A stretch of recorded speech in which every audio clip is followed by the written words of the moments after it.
नमस्कार, your money में आपका स्वागत है। आपके साथ मैं हूं स्वाति। आज हम करेंगे आपकी कंप्लीट फाइनेंशियल प्लानिंग और बताएंगे कैसे पूरे करें अपने सभी फाइनेंशियल लक्ष्य। आपकी फाइनेंशियल प्लानिंग करने में हमारा साथ देंगे फ्रीडम फाइनेंशियल प्लान के फाउंडर और सीईओ सुमित वैद। सुमित, स्वागत है शो में आपका। शुरू करते हैं सवाल जवाब का सिलसिला। रोमियो शर्मा जयपुर से हमारे साथ जुड़ रहे हैं। हाय रोमियो, क्या सवाल है आपका? Good evening ma'am. मैंने एक्चुअली मैं आपको मेल किया था, मुझे ये पूछना था, मैंने कुछ अभी HDFC के 2 इंश्योरेंस प्लान मेरे और मेरी वाइफ के नाम से ले रखे हैं। इसके अलावा मैंने एक फ्यूचर जनरली का एक इंश्योरेंस प्लान अपने नाम से और ले रखा है, जिनके मैं प्रीमियम लास्ट 2 साल से पे कर रहा हूँ। तो वो मैंने आपको मेल किया था उस डिटेल के अकॉर्डिंग। मुझे ये जानना था, अभी जो मैंने जो इंश्योरेंस ले रखे हैं, एक्चुअली उस समय मुझे भी कोई नॉलेज नहीं थी। जो फाइनेंशियल एडवाइजर होता था वो मुझे कोई इंश्योरेंस पॉलिसी बेच के गया। तो मैं ये जानना चाह रहा था, जो मेरी अभी करंट पॉलिसी है, इनको मैं कंटिन्यू कर सकता हूँ कि फ्यूचर में? रोमी, एक बात बताइए, आपका जो हमें मेल मिला था उसमें हमें सिर्फ इंश्योरेंस ही दिखा है, आपने क्या कहीं और पैसे भी निवेश किए हैं? जी, इसके अलावा मैं मतलब 4000 पर मंथ की SIP टैक्सेबल SIP पे कर रहा हूँ। कौन सा फंड है आपके पास? मेरे पास मैं 1000 रुपीज पर मंथ के हिसाब से 4 अलग अलग AMC के साथ में हूँ, बिरला सन लाइफ के साथ में हूँ। मतलब आप 4000 में 4000 रुपए निवेश कर रहे हैं 4 टैक्स सेविंग फंड में। जी, ये आप बोल रहे हैं मुझे? ओके जी। अच्छा, और इसके अलावा? इसके अलावा जैसे अभी मेरे मतलब और कोई मेरी फाइनेंस, इसके अलावा और कोई मेरा वो नहीं है, अभी कोई और निवेश नहीं है। अच्छा, क्या गोल लेके चल रहे हैं रोमियो? आप पैसे जोड़ रहे हैं किस चीज के लिए? आपने लिखा था 3 साल में आपको 5 लाख रुपए की जरूरत है। किस चीज में ये पैसे आप डालेंगे? क्या निवेश, मतलब किस लिए पैसे जोड़ रहे हैं आप? एक्चुअली मेरे अभी मतलब 6 महीने 6 ईयर ओल्ड बेबी है मेरे पास। अच्छा। Baby girl. तो उसके आगे फ्यूचर के लिए, जैसे अगर हम किसी भी स्कूल के लिए एडमिशन की बात करते हैं, तो अगर फीस की बात करें तो बहुत हाई फीस है। तो मैं चाह रहा था अभी से कुछ छोटा छोटा इन्वेस्टमेंट पढ़ाई के लिए बेसिकली उसकी जोड़ना चाह रहे हैं आप। और एक बात और रोमियो, आपने कोई टर्म प्लान अलग से लिया हुआ है? हेल्थ प्लान या टर्म प्लान आपके पास है? नहीं, मेरा क्या है, मेरा जो मेडिकल पॉलिसी है मेरे पास, जो मेरी कंपनी के थ्रू है, जिसमें मुझे 5 लाख का मेडिकल मेरी कंपनी के थ्रू मुझे, मेरी वाइफ को, मेरी बच्ची को मिला हुआ है।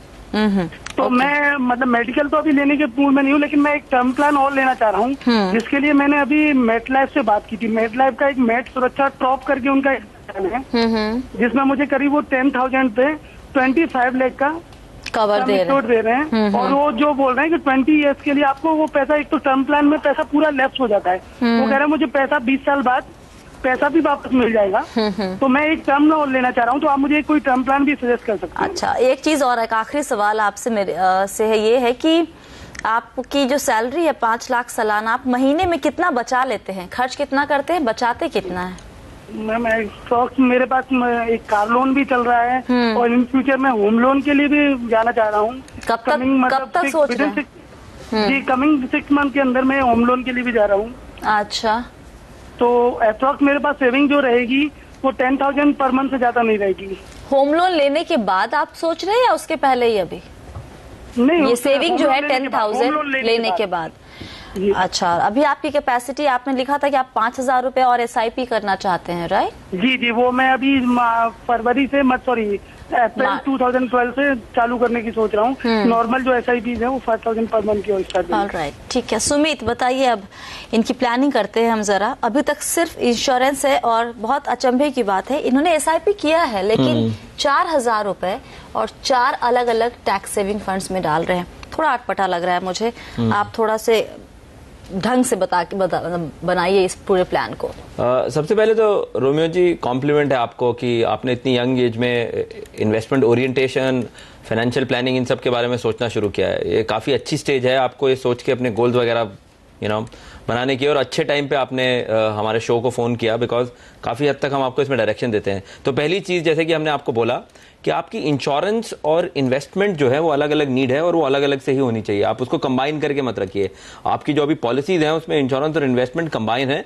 और अभी जब आप टर्म प्लान की भी बात कर रहे हैं, वो एक्चुअली में टर्म प्लान नहीं है, वो एक ट्रेडिशनल प्लान है जिसके अंदर आपको इंश्योरेंस कवर के साथ साथ वापस पैसा मिलेगा। सो ये मैं आपको वापस रीइटरेट कर रहा हूँ रोमियो साहब कि इंश्योरेंस और इन्वेस्टमेंट 2 अलग चीजें हैं, पहले अपनी इंश्योरेंस को एडिक्वेट अमाउंट पे कीजिए और उसके बाद इन्वेस्टमेंट्स के बारे में सोचना शुरू कीजिए। सो आपके लिए जिस तरह का आपका फैमिली है, आई थिंक आपका टारगेट इंश्योरेंस होना चाहिए around about 50 lakh to 75 lakh rupees, और 50 लाख से 75 लाख रुपए का मिनिमम इंश्योरेंस लेने के लिए आपको टर्म प्लान ICICI प्रूडेंशियल का, जो कि एक ऑनलाइन टर्म प्लान है, सबसे सस्ता है, उसमें आप जा सकते हैं। जो आप 10,000 रुपए का प्रीमियम मेड सुरक्षा या किसी के लिए बोल रहे हैं, उसमें तो आपको आराम से 50 लाख से 75 लाख का कवर, इनफैक्ट ज्यादा का ही मिल जाएगा। देखना पड़ेगा कि आपका इंश्योरेबल इंटरेस्ट कितना है। सो ऑनलाइन टर्म प्लान लीजिए जो सिर्फ टर्म प्लान है और सबसे सस्ता रहे। ICICI प्रूडेंशियल हमारी रिकमेंडेशन रहेगी। बाकी जो आपके करंट इंश्योरेंस प्लान है, HDFC पेंशन सुपर प्लान, इसके अंदर 5 साल की इंश्योरेंस है, कोई पॉइंट नहीं है अभी इसको आपको रोकने का, तो आप 5 साल तक इसको कंटिन्यू कीजिए। 5 साल के बाद देखेंगे कि इसका क्या करना है और उस टाइम आप इसकी इवैल्यूएशन कीजिए। HDFC प्रो ग्रोथ सुपर, इसको भी आपने अभी शुरू किया है 2010 में शायद, तो इसको आप फिर 5 साल कंटिन्यू कीजिए, क्योंकि अभी आप रोकेंगे तो काफी नुकसान होगा आपको इस बात के लिए। आप इसको 5 साल के लिए कंटिन्यू कीजिए। सिर्फ मैं ये जानना चाहूंगा आपसे, आपको ये सह दूंगा कि आप अपने एडवाइजर के साथ बैठ के ये पता कीजिए कि जो इसकी अंडरलाइंग प्लान है वो इक्विटी है, डेट है या बैलेंस है।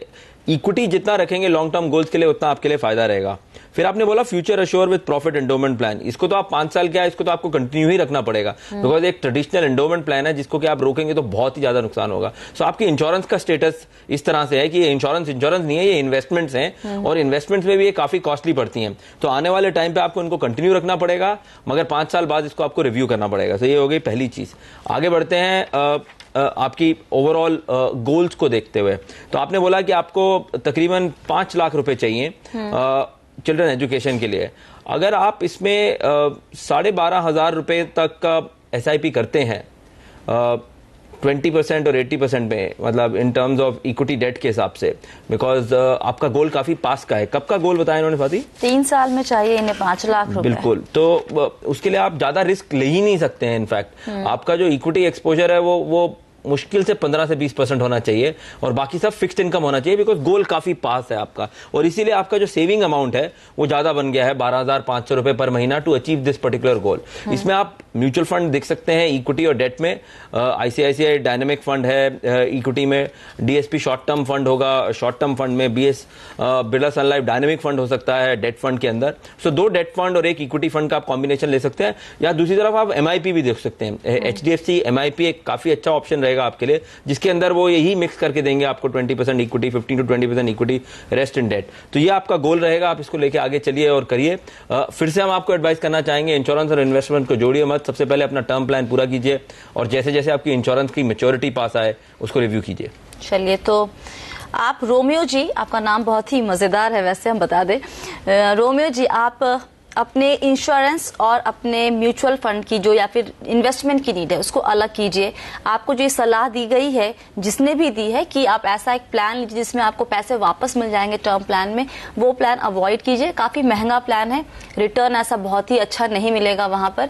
एक प्योर टर्म प्लान लीजिए। आप जयपुर में रहते हैं, वहां पर बहुत सारे ऑनलाइन टर्म प्लान अवेलेबल होंगे, जरूर आप उसमें जाइए और आपको 5-6 हजार रुपए में अच्छे खासे कवर मिल जाएगी। आपको कोई भी ट्रेडिशनल प्लान लेने की जरूरत नहीं है अगर आपको सिर्फ इंश्योरेंस चाहिए तो।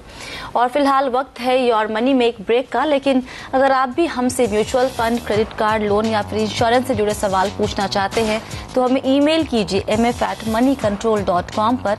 जब भी आप हमें सवाल भेजते हैं तो प्लीज अपना कॉन्टैक्ट नंबर जरूर लिखिए ताकि हम आपको कॉल कर सके। आप चाहे तो अपना सवाल फेसबुक के योर मनी पेज पर भी पोस्ट कर सकते हैं। आपको विजिट करना है facebook.com/आवाज-योर-मनी। सवाल पोस्ट करने के साथ साथ आप यहाँ योर मनी के पुराने एपिसोड भी देख सकते हैं।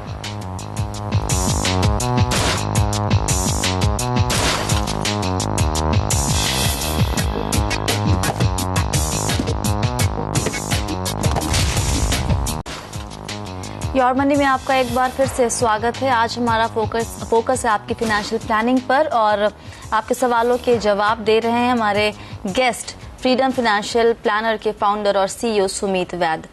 अगला सवाल लेते हैं, सत्यप्रकाश जायसवाल हमारे साथ जुड़े हैं नई दिल्ली से। जायसवाल जी नमस्कार, क्या सवाल है आपका? हेलो मैम,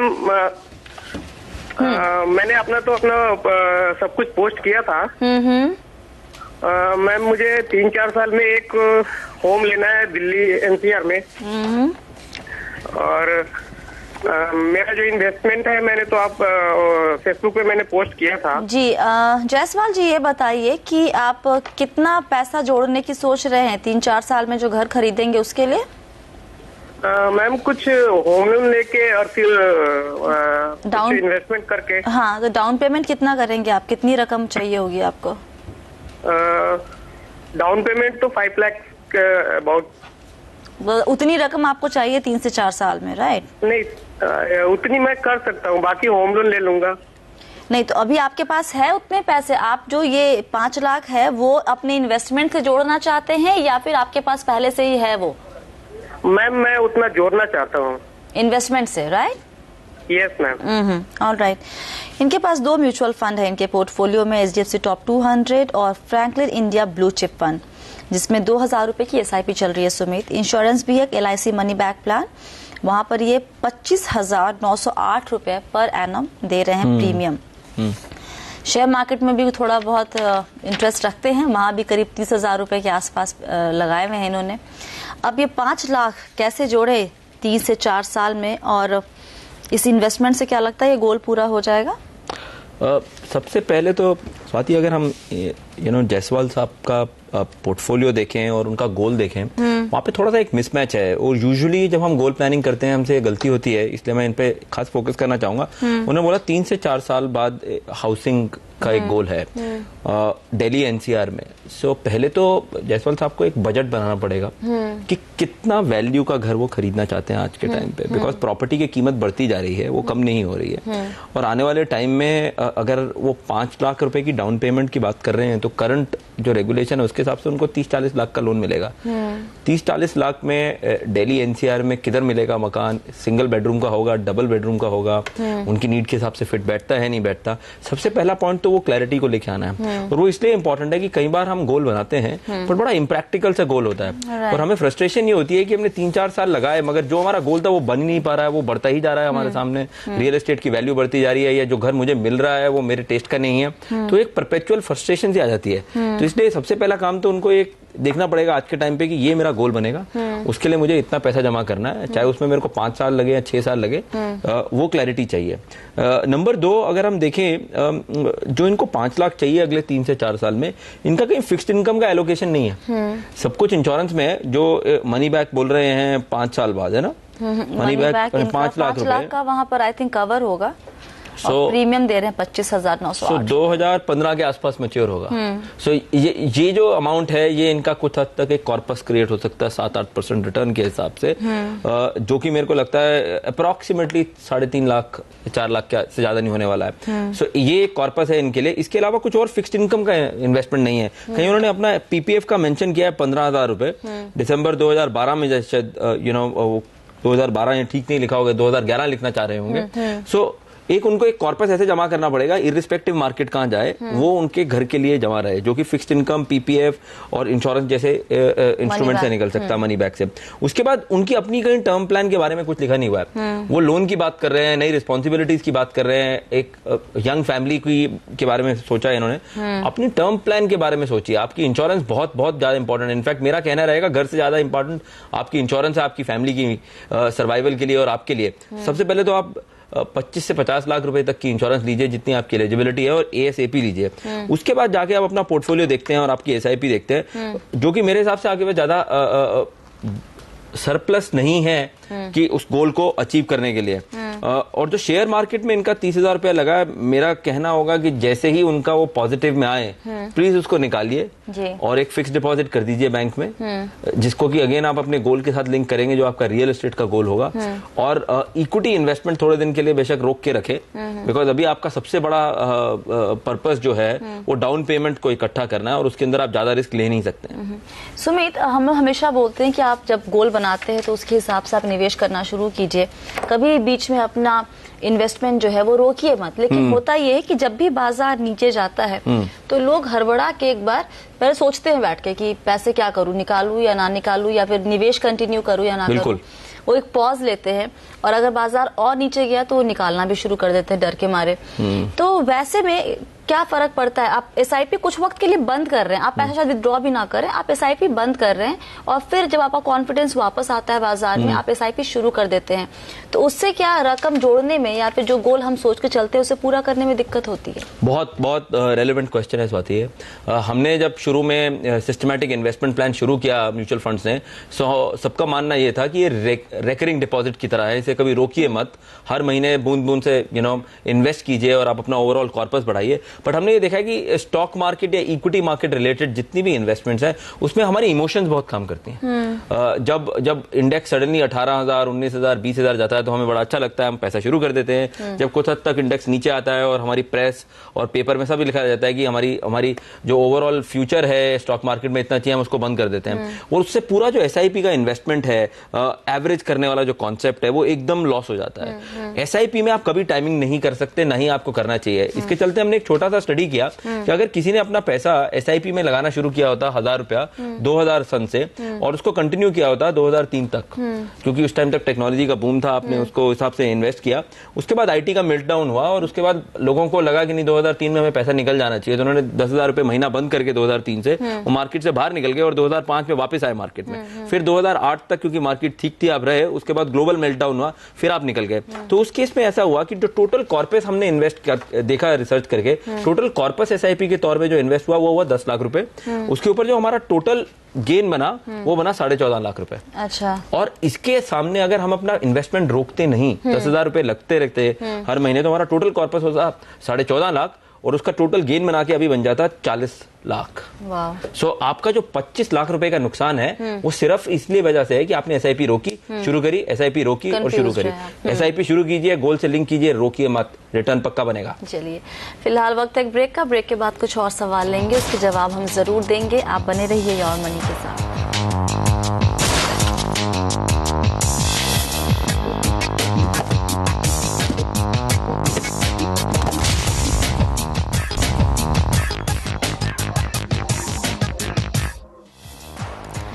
स्वागत है एक बार फिर से आप सभी का योर मनी में। हमारे साथ बने हुए हैं सुमित वैद। लेते हैं अगला सवाल। सुनील दत्त शर्मा ने दोहा से अपना सवाल हमें ईमेल के जरिए भेजा है।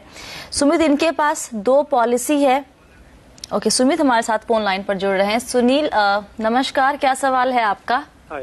Good evening, Ms. Swati. Good evening. The first question is that I took this, policies 2 years back.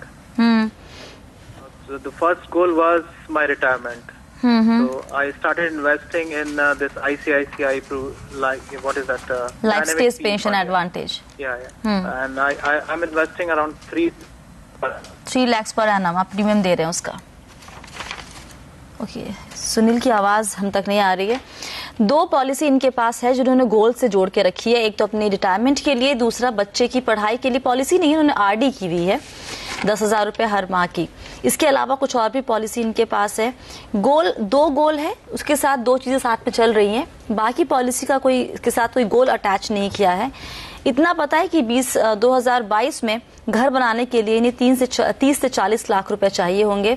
इसकी भी कोई प्लानिंग नहीं है। बताइए क्या करना चाहिए इन्हें? अच्छी बात यह है सुनील दत्त जी का गोल क्लैरिटी बहुत है। मतलब उनको ये पता है कब मेरे को पैसा चाहिए, कितना चाहिए, किस पर्पस के लिए चाहिए। जो इनको इम्प्रूवमेंट है वो सब कुछ वो इंश्योरेंस में डाल के बैठे हुए हैं इन्वेस्टमेंट में। हम जब बार बार इंश्योरेंस बोलते हैं, हमारा ये मतलब नहीं कि इंश्योरेंस गलत इन्वेस्टमेंट आप उसमें नहीं कीजिए, पर हमारा ये मतलब है कि इंश्योरेंस के अंदर आपको डाइवर्सिफिकेशन नहीं मिलती और आपकी कॉस्ट ज्यादा रहती है। यही अगर आप म्यूचुअल फंड में करें तो ज्यादा अच्छी आपको रिटर्न मिलेगी over a period of time और आपकी कॉस्ट कम रहेगी। इसके चलते अगर उनका पहला गोल लेते हैं स्वाति, जिसमें उन्होंने बोला कि उनको रिटायरमेंट के बाद हर महीने 1 लाख रुपए चाहिए होंगे और जाकि जब तक वो रिटायरमेंट के बाद रहें इस जीवन में, तो उनको 1 लाख रुपए महीना आते रहे। उसके लिए हमने इनका कैलकुलेट किया तो इनको चाहिए होंगे टोटल कॉर्पस रिटायरमेंट के टाइम पे 2,47,26,000 रुपीज। अगर इनके पास 2.5 करोड़ के आसपास का ये पैसा रहे और उसको इन्वेस्ट करें, उस पर 9% का रिटर्न जनरेट हो, बैंक फिक्स डिपॉजिट हो, थोड़ा बहुत इक्विटी में डाल के, तो इनको 90,500 रुपए इन्वेस्ट करना पड़ेगा मंथली। बिकॉज 1 लाख रुपए उनको चाहिए। अच्छा, उसके लिए वो 2.5 करोड़ रुपए डालेंगे, जिसमें 9% का उनको रिटर्न निकला। उसके लिए उनको 90,000 रुपए हर महीने systematic investment plan mutual funds में करना पड़ेगा। हम बार बार म्यूचुअल फंड का नाम इसलिए लेते हैं, 2 वजह। एक तो वो ओपन एंडेड है, लिक्विडिटी ज्यादा है, दूसरा उसकी कॉस्ट कम है और डाइवर्सिफिकेशन ज्यादा है। इंश्योरेंस का मेन काम प्रोटेक्शन है, इन्वेस्टमेंट्स और म्यूचुअल फंड का काम इन्वेस्टमेंट्स है, तो उनको अलग रखिए, ज्यादा अच्छा रहेगा। और इस तरह से आप रिटायरमेंट का गोल ले सकते हैं। और बच्चे की पढ़ाई? बच्चे की पढ़ाई के लिए उनको 10 लाख रुपए चाहिए 2016 से 2020 तक। उसके अंदर उनको अपनी सिस्टमैटिक इन्वेस्टमेंट प्लान करनी पड़ेगी 56,700 रुपए महीने की। जिसके अंदर बिकॉज ये गोल पास में है, तो इसलिए उनको 50% इक्विटी, 45% डेट और 5% गोल्ड या 50-50 आरडी के थ्रू करने की कोशिश कर, मतलब ये जो प्लान बना रहे हैं उस प्लान में कुछ प्रॉब्लम है? प्लान में प्रॉब्लम फंडामेंटल बेसिस पे ये है कि जो इन्वेस्टमेंट्स हैं अंडरलाइनिंग वो इतनी डाइवर्सिफाइड नहीं है। अच्छा। सो इसीलिए हमारा एडवाइस उनको ये रहेगा कि आप उनको रिव्यू कीजिए। इंश्योरेंस से अभी तो आप बाहर निकल नहीं सकते, तो 5 साल तक रहना ही पड़ेगा, बट म्यूचुअल फंड और सिस्टमैटिक इन्वेस्टमेंट प्लान का रूट लीजिए और उनको हम ज्यादा अच्छा एडवाइस रहेगा। और वैसे भी हम इनका जो पूरा एडवाइस है ईमेल करके इनको बताएंगे कि क्या इनको करना चाहिए। तो साहब हम आपको ईमेल करते हैं। कम है योर मनी में, फिलहाल वक्त इनफैक्ट खत्म हो चुका है योर मनी का। आप लेकिन बने रहिए CNBC आवाज के साथ। सुमित, बहुत बहुत शुक्रिया सभी सवालों के जवाब देने के लिए।